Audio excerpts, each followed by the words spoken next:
My name is Greg Wendt. I am an executive director here at Pathlock. Let's get these slides to move forward. So a little bit about me is I started with ERP systems and PeopleSoft back in the late 90s, fall of 97 actually. So where I worked in oil and gas, retail, and higher ed. And during all those times, I was kind of dotted line to the CISO. So when I worked retail, for example, I did self-service rollout for about 45,000 people, obviously inside of higher ed. I was working with, employees plus students and financials and the portal system and all that other type of good stuff. So not only starting on version 5, I've upgraded and touched every major release all the way to the 9.2 platforms. Was in charge of all the maintenance, upgrades, patches, fixes, all that other type of good stuff. So been doing a lot in PeopleSoft for many different years, and really, it's kind of brought us to what we're talking about today, and the need for all of this. So we're going to go into the need and the wants and why we're doing this and why it's important for you guys. So let's talk a little bit about Pathlock first, though. So just to kind of level set to understand who we are. Pathlock really is the market leading unified access orchestration program platform. We're trusted by many large enterprises that are out there, governments and auditors. You can see some of our customers and also some of our partners down below. I'm not necessarily going to go over all of the numbers off to the side. You guys can kind of read that. But what we do is we really leverage integrations to provide a 360-degree view of risk across your applications, as well as provide AAG, where we can do joiner, mover, leaver processes. We can perform compliant provisioning inside of your applications based upon the business events, so something can drive out of the PeopleSoft system, and then we can perform different events based upon that inside of the PeopleSoft system. But then we can also provide that risk to where you can understand and see what's happening, understand what the users have done, and provide you with that kind of look and feel across the application. That's really important, because when you're looking at risks and SODs, many organizations in today's world have multiple different cloud applications, some on-prem, very complex environment, and it's how do I understand who's got access in what system, and how does that interoperate with other systems that I'm working with, really. So being able to see that in one place at one time makes it very easy to understand the risks and what that user could cost you as an organization if things get out of control. So with that, let's go ahead and start the presentation for today. Kind of the current state of the industry. Where are we today? Obviously there's the very high level problems. You're either going to have a data loss or a breach or compliance findings. Multiple different things are going to be hammering your organizations from all different sides, and each one of them cause different challenges. When you have a data loss or a breach, obviously you're going to have a reputational damage, and then your stock price is going to get hit. So it's a cause and effect scenario. And then compliance. Compliance is not something that's going to go away anytime soon. It really is a challenge that we're going to be burdened with moving forward for a significant period of time. And the costs of it are getting higher. It's because going back to the architecture, you're having so many different applications in so many different places, in the cloud, on-prem, a blend of both, best of breed, all of those other types of situations. And how do you know what's happening in each one of them, if there's any sort of challenges, or if you've had any sort of breach or issue that you have to deal with. So non-compliance can become very costly, and the audits are become very expensive. If you've had any sort of outages as well, it's very difficult on the organization. I know some friends that have actually dealt with some of the ransomware attacks, and luckily their organizations weren't hurt that bad by it, but it was a definite challenge. Getting your systems back up and running, understanding what kind of data you may have lost and may not have lost, who accessed what, who saw what. And it's a challenge when you're working with these large ERP systems, one, to maybe understand on a day-to-day basis what people are doing, but also how do you know the good versus bad actors? So it's always an issue out there, that business disruption can cost your organization.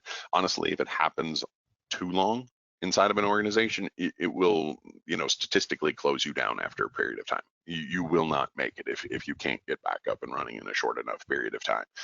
And it's interesting because it's 197 days to identify and 69 days to contain a breach. So the real question there is, why does it take almost 200 days to identify and then 69 days to figure out what to do and how to contain that? That's a real challenge. And that basically, for me, when I look at the rest of this slide, causes much of the issues. That's what's going to point to your data loss and your breach. How are you going to figure out what was done in that breach when they've been in the system for almost 200 days? 2 of 3 ERP environments are breached from the outside. Yes, they are. They're typically breached by multiple ways. There's concerted attacks on how they look at these different systems. The bad actors have all the time in the world, where you as the organization do not. You have to kind of change your mindset and your thought as to how you're looking at these systems, and how can I perfect my operations to make sure that I really am secure by default and minimize the risk for my organization as a whole. One of the areas where we see a lot of different challenges is definitely around shared privileged credentials, because they do muddy the water. Ironically, when you look at post-incident response and some of these organizations that had a breach out there, you will find it, I'm not going to say consistent, but it's a common theme of the breach involves some sort of privileged account that somebody didn't lock out or somebody didn't change the password on. Whether that was an administrative level account, whether that was an employee account. I've heard, the simple thing of, well, it was a shared PeopleSoft admin account and one of the administrators left and we never reset the password. Well, that person still knows it, and the odds are other people know it. So, it's sometimes as simple as just business processes like that. So you have to be able to understand how people are accessing those accounts and where they're using those accounts. And shared privilege credentials are often something that can show up as material weakness on your audits as well. There were a few organizations I worked for that we would just have to, continue to validate with that, and understanding, oh, this is what we've got to do with those, and it would be something that would periodically continue to come up on the audits, because it's something that is difficult to deal with. It's hard to understand, whether it's a PeopleSoft admin account or a batch user account or a DBA, who's using those accounts, who's accessing it, who actually performed the targeted action. And that's the problem with any sort of shared account, is how do I differentiate who is the end user? So you have to keep that chain of custody basically going through that process flow to where you end up understanding at the end of it, oh, I know this was Greg. The whole process, regardless of what was done and what account was used, I really know this was Greg that performed all of these actions. That's the main goal when you're talking about shared, privileged credentials.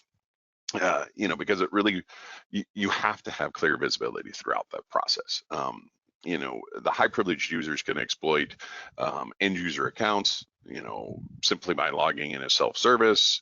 Typically they may have high privileged accounts in development or test environments that are full copy of production as well. That's where a lot of data leakage comes from. And I'm going to kind of air quote a breach where it doesn't necessarily cost you, but internally it costs you with your own resources, because now all of a sudden they've got access to data and they're figuring out, somebody gets paid more than they do, or contract negotiations are different, or bonuses are different, and all of those types of things. So it can definitely cause lots of different challenges inside of the organization when people have access and there's no accountability as to what's going on inside of the system. So the main key is really that first one. Once a high privileged user logs in with a shared credential, the connection between the identity and the action is severed.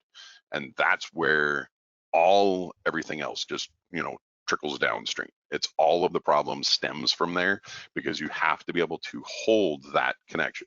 You need to understand who the original user was to be able to really troubleshoot and understand the access, the concern, if you have a breach, if you need to do incident response, all of those types of things.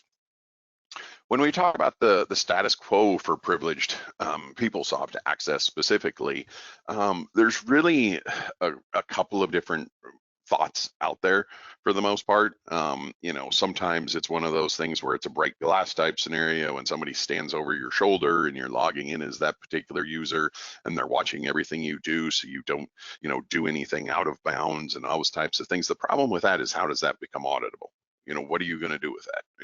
Okay, Jimmy stands behind me and says Greg didn't do anything he wasn't supposed to. Okay, what does that mean? How do I prove that? Because when it really boils down to, much of this is about how can I audit it, how can I prove it, and how can I make that indisputable that there was nothing done. That's the real challenge with certain situations like that. So there's also the thought of, we can grant this particular account, we can change the user ID, we can try to track who had it at this particular point in time, or maybe IP addresses. There's all sorts of different things, but it really boils down to, the majority of the time, there's many users with this account, especially from like the end users. Let's say a batch user. You may have 15 to 20 or 25 different people that can change run controls for a particular business organization, and then they have the ability to log in as this account. It becomes almost impossible to track who that was, who had the access, because people will be in and out of those accounts. They're not gaining the access when they need it, or any sort of situation like that. There's no approval process within it. There's a very unclear audit trail, which causes all of the problems from either internal or external audit, which is typically why this shows up on an audit report. And it's something that's a challenge moving forward. When we compare that to really the layers of risk inside of the organization as a whole, it really starts with authentication. And when you think about authentication, and especially based upon your PeopleSoft systems, there's a couple of different ways that you can go about doing that. Many of the, there's a lot of PeopleSoft installs out there that are still using LDAP or AD, two-tier user IDs and passwords, basically, if you want to call it that. And it's because of the lack of support for multiple different things. So, you're just logging in with the same credentials that you're using for AD. There's no MFA, which, if you look at the GBLA Act, it's causing a real big issue around MFA and accessing of sensitive information. We'll kind of talk about that a little bit more later, And then also the role-based controls. What does a user have? What does the user need? And what has the user actually accessed? Those are probably three of the largest questions about the role-based access, because you have a lot of over-provisioned users. I've talked to some organizations that literally can have tens of thousands of roles in their PeopleSoft system. That's a lot to manage. I talked to one group once that told me every time they created a new user, they got new roles specifically for them. That's managed chaos, is what that is.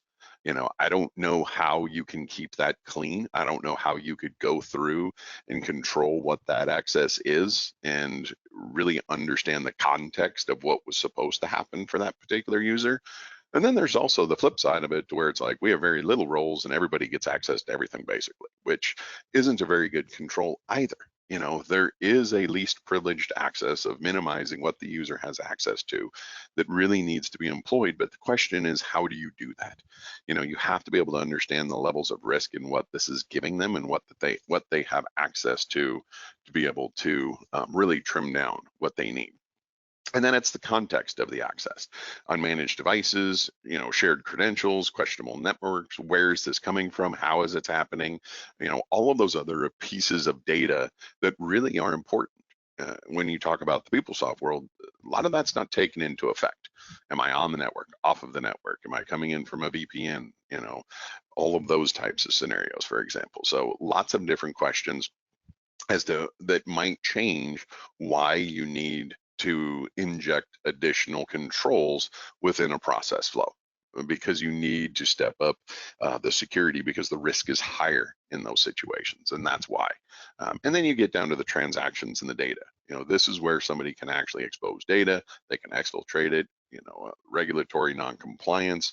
That's where you end up with your material breaches on your audits, because somebody's accessing or doing something they shouldn't, whether it's an SOD or sharing or accessing data, whatever it is.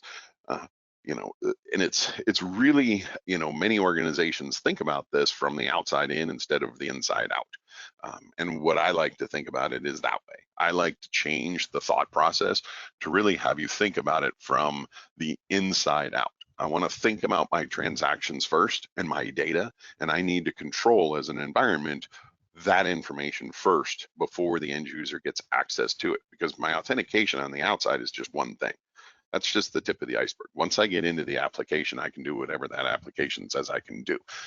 And that's really the risks. And that's why the bad actors target the people that they do, because they know they're high privileged users inside of the system, which are typically broadcasted on your websites.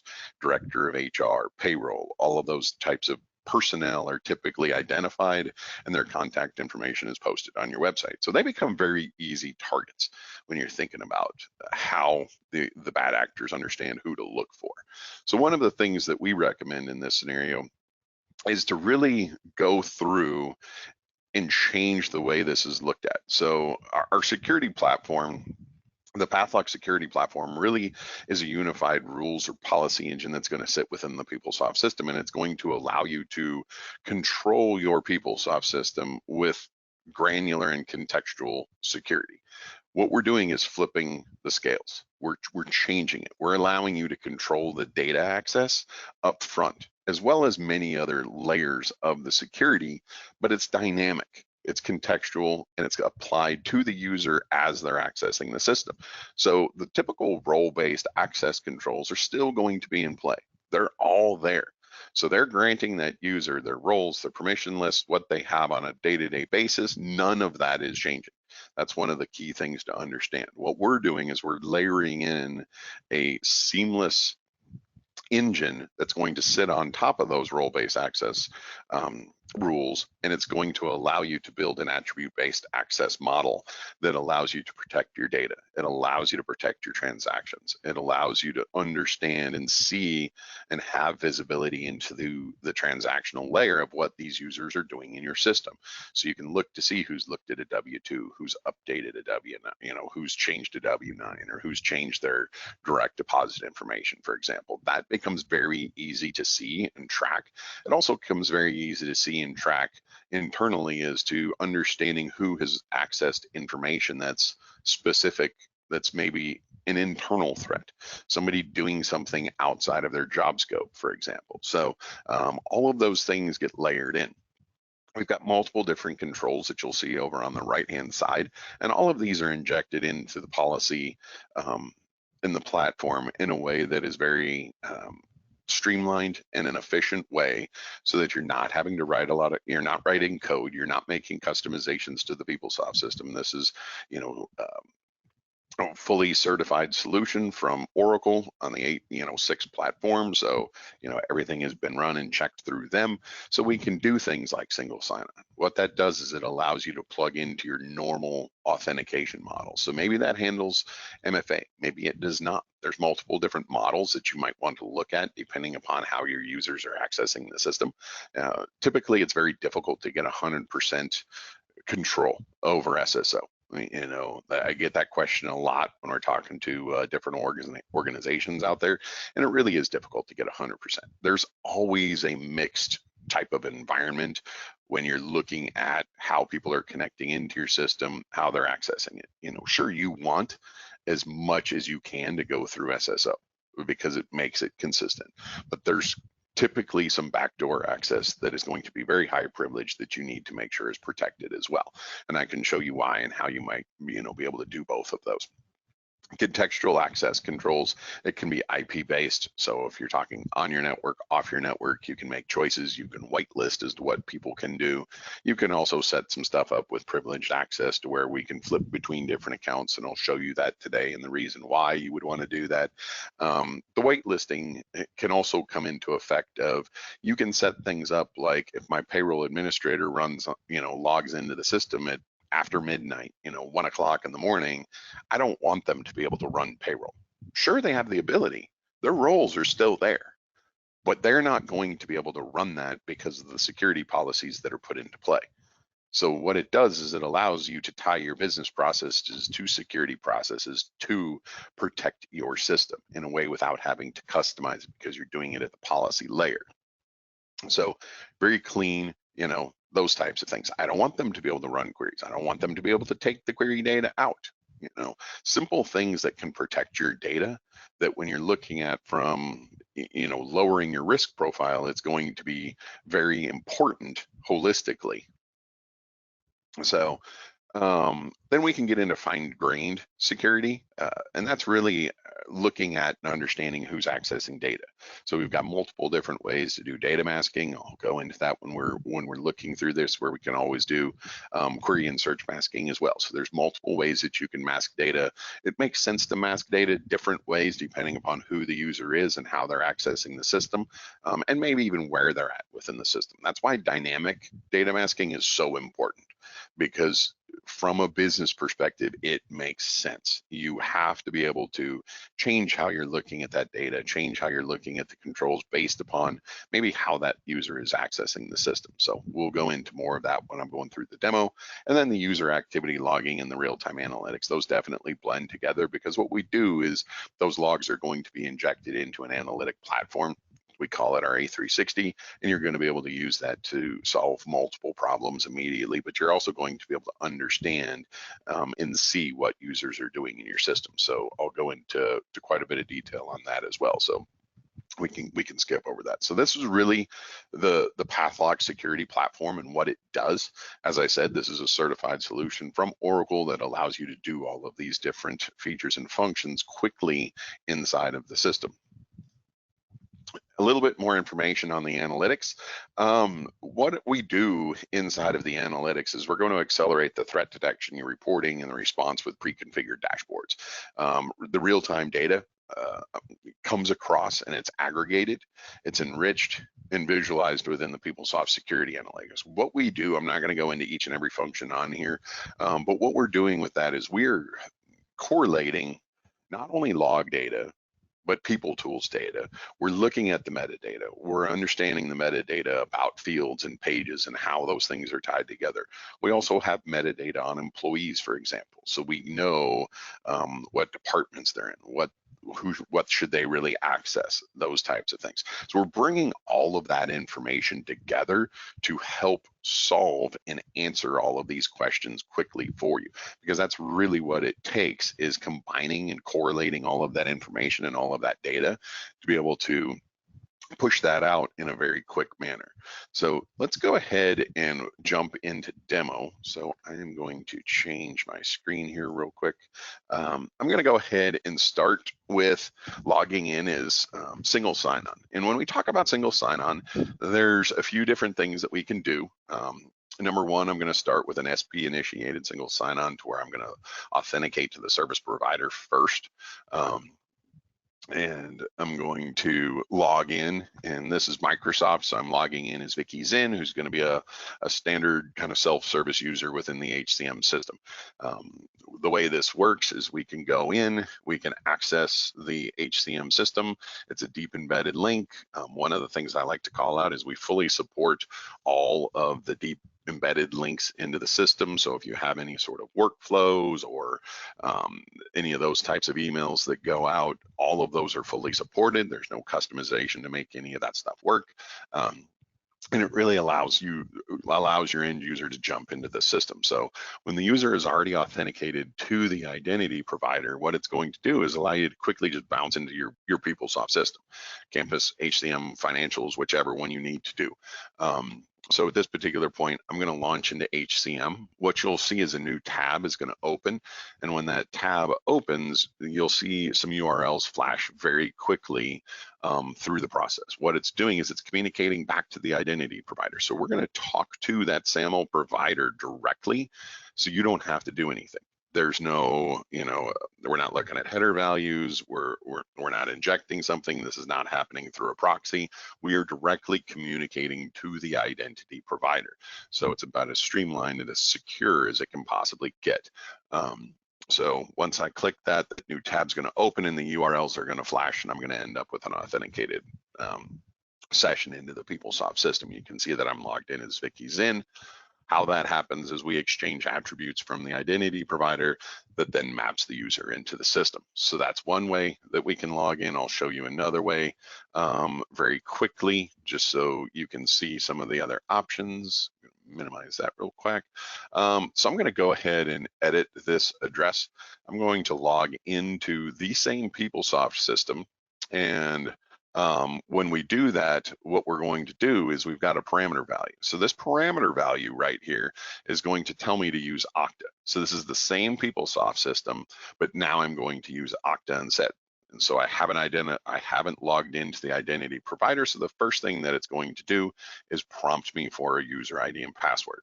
And this is where it comes into the effect of, if I have user ID, password, and MFA, all of those things have to be complete before it's going to hand off. So I'll just put in my user ID and password for Okta, and I'm going to end up inside of the system on the page that I requested. It was just the landing page for employee self-service. So you can see two very different ways to access the system, both fully supported with SAML.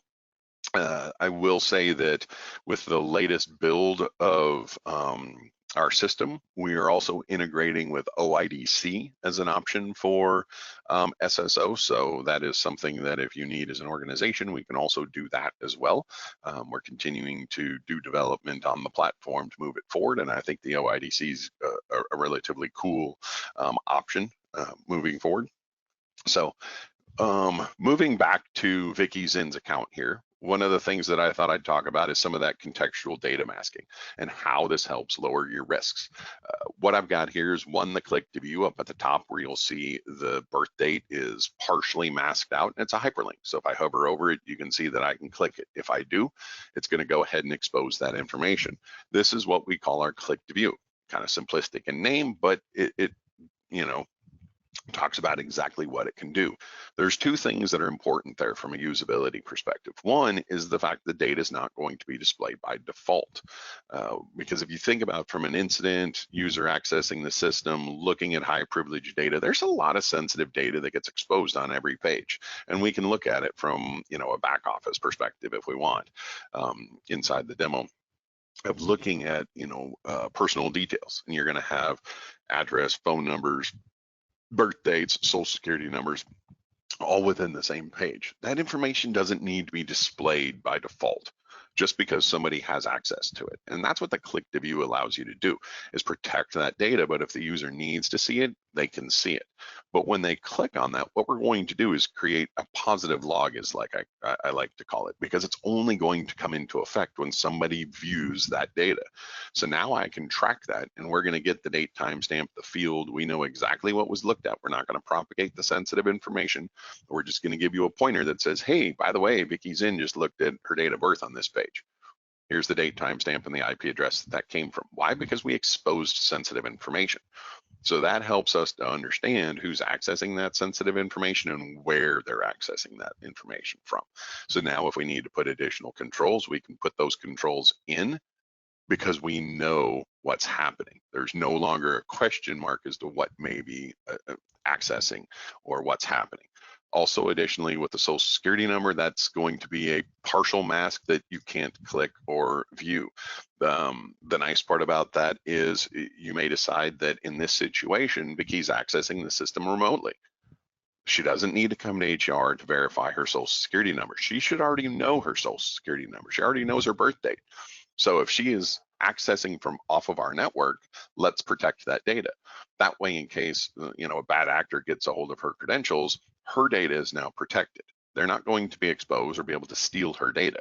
So that stops the data exfiltration or that person having an identity theft because of losing their credentials to your system. So you have to think about the data access multiple different ways, and that's the important part. That's where I like to think about first, going back to that circle, you start at the data and start at the transactions. How do I want them to view this? Well, if they're on-prem in a completely trusted environment, sure, we can show the social security number. That's fine to her. But when it's accessing from a remote location where we don't know, we cannot verify that this is Vicky sitting in her house in her living room because we don't know what IP address she has, I'm not going to trust it. So I'm going to err on the side of default in the lower risk. So I'm going to implement a least privileged model of protecting that data so I don't have to worry about my particular employees losing their data in some sort of a phishing attack. I can protect them. Going back over to the employee self-service, one of the other challenges that we see is how do we implement and how do we work with multi-factor authentication? this is one of those scenarios where you have a couple of different choices, really. And this could be an entire, probably 4-hour call on its own when you start talking about how to implement MFA, what's the best practices for it, what should you do, what you should not do, how do you do it with the end users. I've seen just about every good, bad, and successful MFA implementation there is out there. There's obviously some very good ways to do it, and there's some bad ways to do it. I'm not a proponent of hitting somebody with MFA every time they do something. I'm more of a proponent of when they do something secure, then you ask them for an MFA, because then they're going to understand why they're performing and having to go through that extra security step, because it's tied directly to the processor, to the data that they're attempting to access. So for me, I'm always one of those that I try to keep it as close to the event of what is secure as possible. And if you only do it from like signing on to SSO, for example, and then you don't MFA into any other applications, they could have MFA'd 4 hours ago, 5 hours ago into SSO, and now all of a sudden they're doing something secure. That just doesn't logically make a lot of sense to me when I'm trying to secure my environment. So for me, I always say closer is better. And that seems to be, looking at it from historically, it's also one of those that seems to be the most successful implementations work that way as well. You also don't end up with a lot of MFA fatigue, or injections or extra costs, because every time somebody logs in or out, they're having to do MFA. That can really inflate your cost of multi-factor. It increases the number of challenges you're having to do. It slows the user down, all of that other type of stuff. So if we look at this example and think about it, maybe they just came in to see how much money was going into savings, or how much was going into the retirement, or how much was going into their kids' account. Maybe that's all they wanted to do. Because if I think about it from the business practice of how often do I change my direct deposit, not very frequently. I don't change those accounts very often. So, but if I do, I want to unlock that. So I can go through that step, and I'm going to do a push notification here. This happens to be with Duo. It's just an example of one of the systems that we work with. And as I unlock that, it's embedded into the application. It's targeted. It's very easy. The end users really don't even know that we're there. They're familiar with what that Duo push looks like, and bam, they're done. Very, very intuitive to how it works. And now they have access to the data. So that's a very targeted MFA built in around a process that has a lot of challenges. The direct deposit has been something that's probably been pushed out for usability and removed from usability more than any other process out there. And it's because of the amount of checks that have been stolen and shipped overseas. So that's an option. It's another way of very targeted protection of the data element. This goes back to our circles. We're dealing with the data here. We're protecting that transaction and that data level, regardless of how that person authenticated to the system. We're really contextually protecting that. I'm going to step back up. When we talk about MFA, there's also some other options of how you might want to do that. And this is just to show flexibility. But if I try to go into change my password, here's a different MFA provider. We're going to work with Okta here. But this is more at the access point of I'm going to access a sensitive transaction rather than at a business field event.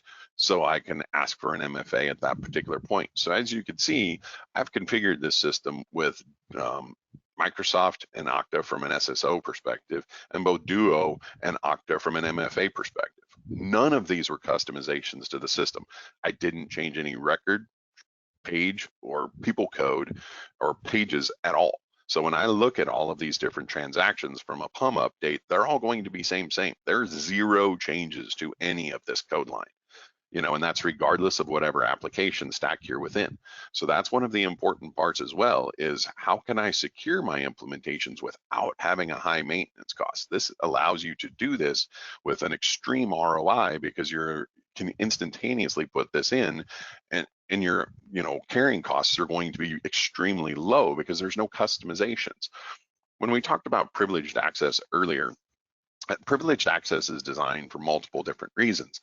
A lot of it is around those shared credentials, for example. So in this scenario, I can go into a privileged access and say, maybe I'm going to apply a PUM, and then I can pick an account that I'm going to move into. So I'm just going to go ahead and do that real quick while we're talking. But this This could be shared credentials, this could be a batch account, could be a DBA, any of those types of things. So inside of the privileged access now, we have kicked on and we've turned on this process. So by doing that, we can track the originating session. So now I know, going back to those audit reports, hey, this is actually Vicky that signed in. So Vicky is doing and performing this session, even though she's acting as the PeopleSoft administrator, for example. So now I know everything that she's going to touch, what records she's going to look at, and I can track that back from an audit side and say, hey, that's what Vicky did. It wasn't Greg that did this, it was Vicky. And now it closes that loop and it gives you accountability.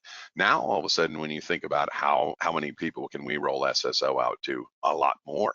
So now we have a more consistent authentication model as well. So not only are we changing the inside of the scope, we're changing the outside of the authentication model, the furthest part away. So we can change both sides to work very cohesively together to protect your PeopleSoft systems, all without, customizations and being able to do this very, very quickly. So as I move forward, we're creating a log that says, hey, this is Vicky acting as the PeopleSoft admin, and now we're going to track what she's able to do. So we can look at the pages that she's accessing, what she's doing. Maybe, if she accesses data or accesses information about a particular employee or personal information at that particular point, it's outside of job scope, and we can tie back and understand who did that. And that's important to be able to close the loop on. I don't believe I have one of those, so nope, I don't. So let me go here.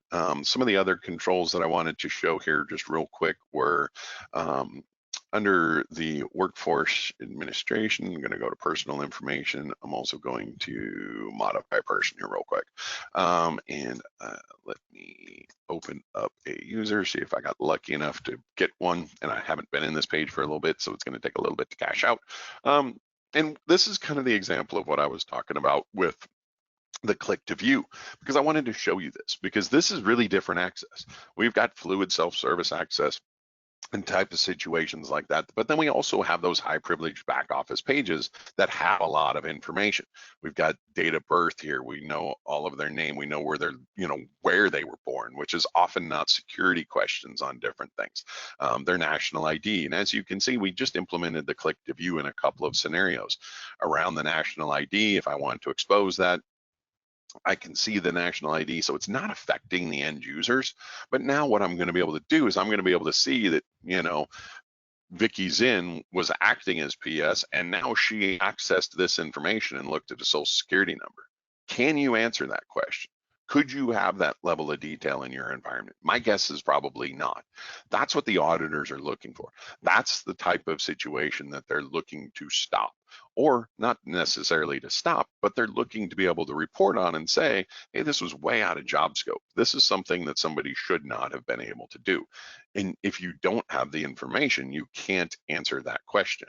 Another thing that I like to see here too is downloading of information, whether it's a grid, whether it's a query, it allows you to quickly move data out of the PeopleSoft system. I use this all the time and have my whole career. I think it's a great feature. I love it, but it's, it's for different reasons, for taking and exporting data and massaging it and loading it back in, or whatever I need to be able to do with it. But when we're talking about, now working with sensitive data, maybe I'm at home, maybe I'm in the office, probably different controls there. One of them is, an owned asset that the data is going to be stored on versus who knows what's happening when it's outside of your network. So one of the options we have the ability to do is actually stop that process from occurring. And it's just, hey, we're going to log this. We're going to let you know that you can't download data. We're not going to allow that process to happen. We're going to protect that, stop it from happening. Once again, no modification to the system. We're just looking for this to happen and stop it from happening.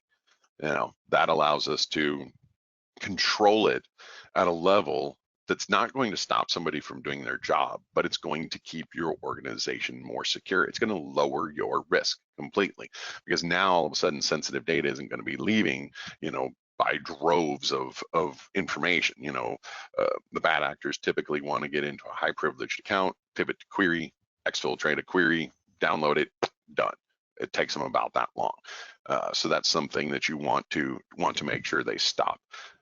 I'm going to pivot real quick and look at a little bit of the dashboards, because the dashboards from that side are really, this is where our logging comes into effect. So I talked about a couple of different things earlier about the click to view and how to track information and what people are looking at. So tracking of click to view usage is going to be real easy.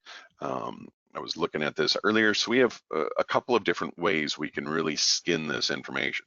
One is by IP address. So I know in a couple of my organizations, I'm going to air quote a static IP. You know, it was the renew was set at 30 days, so you basically always ended up with the same IP address. It wasn't really static, but that's just the way it was in execution. So I can sit there and I can look at, okay, how many people have accessed sensitive information from a particular IP address? Maybe that's an internal address or an external address.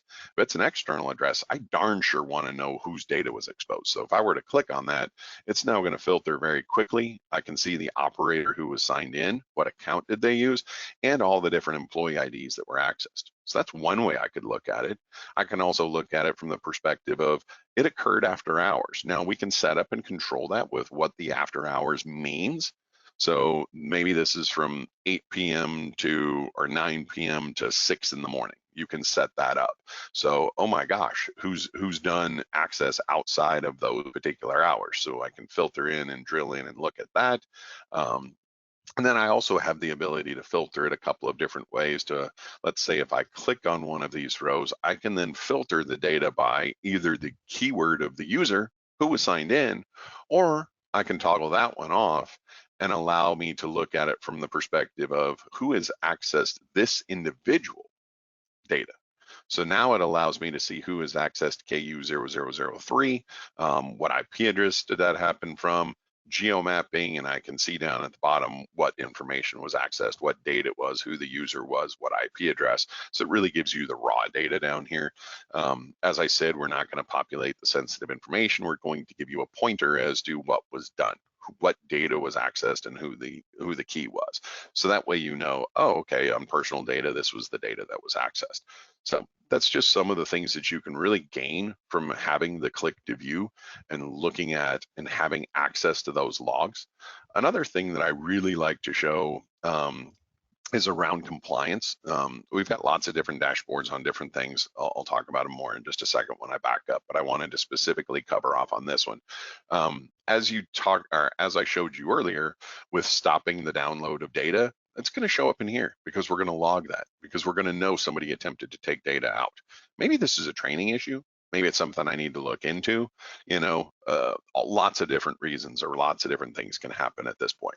I really wanted to focus on the pages accessed by PII because I think this is really cool, and it's something that we've really done a lot around for data discovery and risks and who's accessing things that they really shouldn't be.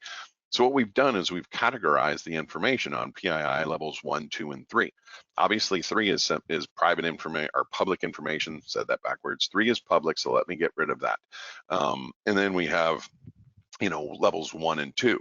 Level 1 is the most sensitive, so things like social security numbers, dates of birth, all that other type of stuff. And level 2 is semi-private, so it often takes a little bit more than one piece of information. So the question is, how have we done this? How did we build up that model? So I'm going to go back to PeopleSoft and give you an idea here. So inside of our system, what we've done, and I'm going to go up to our project that gets installed, and I'm going to go into analytics, and I'm going to look at the PII setup. Since I'm in HCM, I'm going to pull it open, but I just wanted to point this out that we've done this for a couple of the systems. So we've done it for Campus Financials and HCM. What this is really about is it's data discovery. And it's allowing you to understand where sensitive data is stored, where it can be accessed, and who might have built a query around this. So I can pick any particular field here. Let's grab date of birth, and I can look at the row counts. What we do is this is the row counts on the database level to understand what records have that field and have data in it. So, you know, I can look at the ACA dependent, and we've got, you know, almost 200 rows of data out there. So, and that has the field of birth date on it. So we can see that 33 records have data. Good to know, and what records those are. That's far greater than anything I could have done before. When I look at the references, this is going to be the flip side of it as where is this located? Now, how many how many pages do I have the ability to access this on? And you can see the navigation is different. So, I see health benefits on here twice, but the whole, way I access that is very different. So, that's important to know because it's one, how am I getting there? Because those are secured different ways. Obviously they're still the same page from a protection perspective, but the end users can get there multiple different ways, which means they're different code and all that other type of stuff. And if somebody's writing something with, the old logic of, oh, if this page or if this component, then do X, sometimes that's not going to work because of the way they're navigating to those systems or to those processes. So that's where it's really important to understand where can this all be accessed from inside of your system.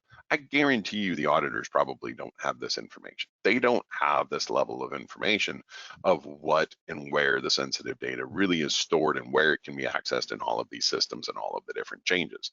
And then obviously the last one is query. So don't really have to show you that one. So from what you can do here is we've pre-populated based upon the GDPR model of what is sensitive, private, restricted information on PII level 1. So we've got about 26 different fields. So that's going to tell us these 26 fields are all level 1. Then we have level 2, there's going to be 215 fields that are defined as level 2. At that particular point, this is a model, so you can create an add-on, you can move custom fields in here, add and drop them in, you can move a field from level 2 to level 1 or vice versa. Your customizations into the system are all going to work the exact same way the rest of the things are. It works that way with data masking and all of those types of things as well, so you don't have to worry about that. So when we do that, it's going to allow us to understand, oh, these are the key fields that I'm concerned about. Maybe some of them are private. Maybe some of it's, I just want to know who's working with that field. Maybe there's a private recipe on that field and it's a custom field and we're, making a Coke and that's the recipe for Coke, for example. And I want to know who's accessing that. So multiple different reasons that you might want to do that, but that's what's carrying all through here. So now we know additional information, for example, has a PII level field on it. So when you're dealing with an audit request or the auditors themselves come in, they can now understand who's accessing that information very quickly because they're not looking at something from a very convoluted, understanding of, I have no idea what this field is or this page is. I don't know where it's all stored. We can do all of that correlation for you and boil it up and bring it back to you.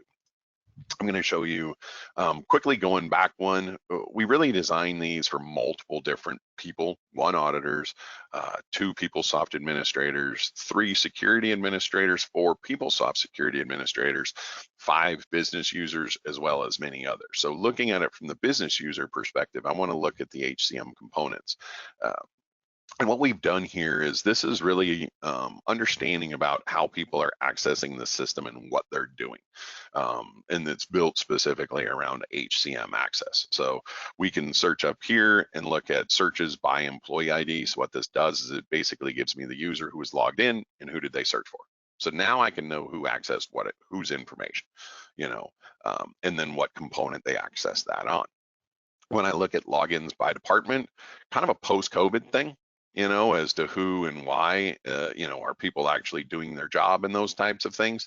Are they logging in? Are they actually performing things? What are they doing? So that's something that I want to see there is, what department, and that kind of goes to the department leads to verify that people are doing what they're supposed to be doing. This one here becomes very important, and this dashboard was all built from customers and their feedback and what they asked for. This was specifically around, sadly, it's because people are stalking or finding out information about their coworkers and leveraging access to the system and abusing power within the system, if we want to put it that way. So we can see the user was PS, that employee ID who's tied to PS is KU0007. They're a member of Department 13,000, which is Finance and Admin. Looked at the component, personal data or job data on employee KU0061, who's also within that same department.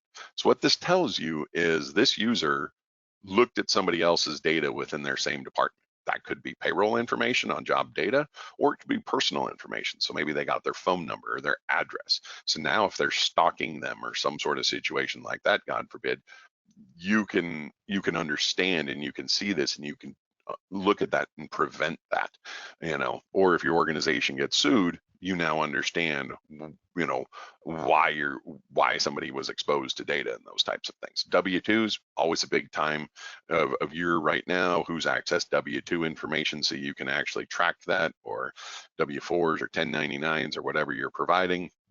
Compensation information, to some organizations this is really big, to others it's not.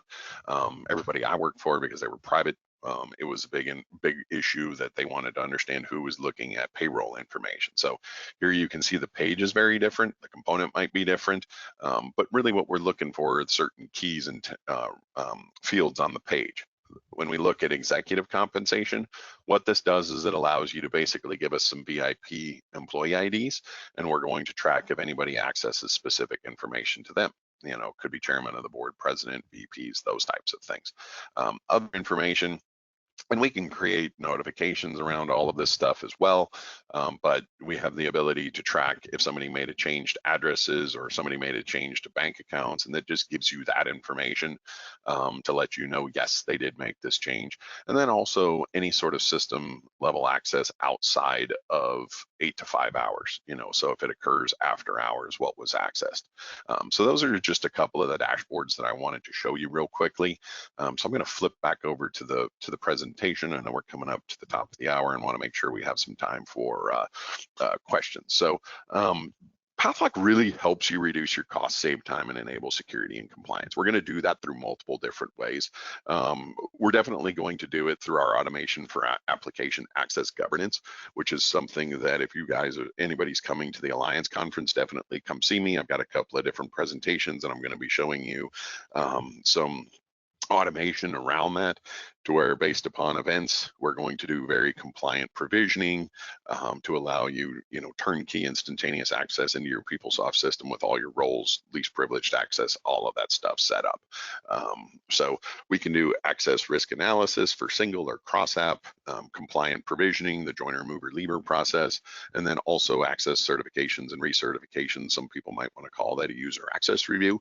And then also elevated access management, role management. So the application and data security controls was really what I was showing you today with the Pathlock security platform. So we went over all of that. So I don't really necessarily want to cover over off that. But when we talk about the systems that we can work with within the Pathlock cloud solution, here's some of the connectors to really help centralize your identity and access management. Access governance. So with that, I'm going to open it up to see if there's any questions. I do believe there's at least one in the question dialogue. So I'll bring Stephanie back in. And I'm also going to put up our email address here as well, if anybody wants to reach out, ask an additional question that way as well. So Stephanie, are there any questions out there? Yeah, thank you, Greg, for that presentation. Our first question is there support for YubiKey tokens? So, and this might need additional clarification, but the YubiKey tokens, it's going to depend upon which MFA provider you're working with as to whether or not those work. So depending upon, we've got some, I want to say that's like secure auth that ties into that. And sometimes it's used in like a police force where they have a card that they have to slide into the system and all of that other type of thing. So it depends upon the integration as to how that MFA works as to whether or not the YubiKey is supported. So it's that, I would say that's definitely something that's going to need a follow-up from, maybe a little bit more information as to which ones they're working with and what MFA provider they have and how they want to do the MFAs.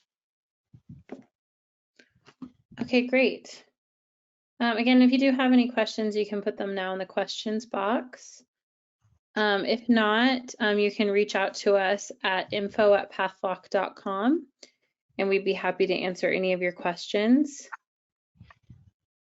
I'm not seeing any more questions right now, so I just wanted to say thank you for coming and we hope to see you at future webinar events.